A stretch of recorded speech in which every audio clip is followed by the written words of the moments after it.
Hello বন্ধুরা, আজকে আপনাদের সাথে শেয়ার করব পাকিস্তানি ভাইরাল একটি মাংসের রেসিপি। বুঝতেই পারছেন, পেশোয়ারি মাংসের রেসিপি শেয়ার করব।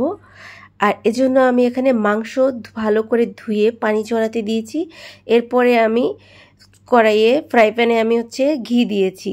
ঘি দেওয়ার পরে পানি ঝরিয়ে রাখা মাংসটা ঘির ভিতরে দিয়ে ভালো করে ভেজে নিচ্ছি। এরপরে দিয়ে দিব লবণ দিয়ে মাংসটাকে ভালো করে ভাজা ভাজা করে নিতে হবে। তো আমি লবণ দিয়ে দিলাম। এরপরে এটাকে ভালো করে নেড়ে একটু ভেজে নিচ্ছি। আর সাথে দিয়ে দিচ্ছি কয়েকটি কাঁচামরিচ ভেঙে। একটু ঝাল ঝাল হলে ভালো লাগবে, তার জন্য আমি কাঁচামরিচটি ভেঙে দিচ্ছি। 4-5টা কাঁচামরিচ ভেঙে দিলাম। মরিচটা এই সময় দিবেন যখন মাংস থেকে কিছুটা পানি ছেড়ে আসবে তখন।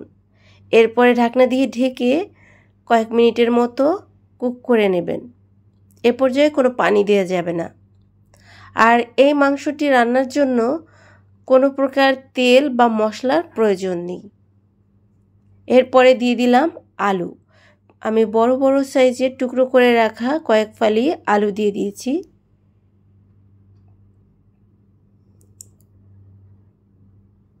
এভাবে মাংস রান্না করলে খেতে যেমন অনেক টেস্ট, তেমনি স্বাস্থ্যকর। তো এই মাংসটি শুধুমাত্র ঘি দিয়েই রান্না করতে হবে। এ পর্যায়ে আমি গরম পানি দিয়ে দিচ্ছি। এরপরে ঢাকনা দিয়ে ঢেকে 1.5 ঘন্টার মতো আমি এটাকে কুক করব। 1.5 ঘন্টা বলতে আপনার মাংসটি যখন ভালোভাবে সিদ্ধ হয়ে যাবে তখন এটা কুক হয়ে যাবে। আর এখন আমি দিয়ে দিচ্ছি আরও কয়েক চামচ ঘি। এই ঘিটা দেওয়ার জন্য অনেক সুন্দর একটা স্মেল আসবে। কারণ আমি যখন মাংসটা ভাজার জন্য ঘি দিয়েছিলাম তখন ওটা পুরোটাই মাংসের সাথে মিশে গেছে। আর এখন যে ঘিটা দিয়েছি এটা থেকে সুন্দর একটা স্মেল আসবে। এরপরে আমি ঢাকনা দিয়ে ঢেকে আবারও কুক করতে থাকবো। এবার চুলার আঁচটা একটু হাই হিটে করে নেব। আপনারা যারা রেস্টুরেন্টে গিয়ে এই পেশোয়ারি মাংসের স্বাদটা নিতে পারেননি, তারা এভাবে গরুর মাংস বাসায় কিনে এনে নিজেরাই ঘরে তৈরি করে পেশোয়ারি মাংসের স্বাদটা নিতে পারেন। দেখুন মাংসটা সিদ্ধ হয়ে গেছে।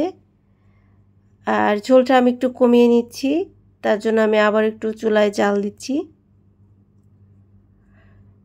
মাংসটি কিন্তু খুব সুন্দরভাবে সিদ্ধ হয়েছে। আমি একটু কেটে দেখাচ্ছি। এভাবে আপনারা বাসায় তৈরি করে খেতে পারেন পেশোয়ারি মাংসের রেসিপি। আর ভিডিওটি কেমন লাগলো কমেন্ট করে জানাবেন এবং আমার ভিডিওটি ভালো লাগলে শেয়ার করতে ভুলবেন না।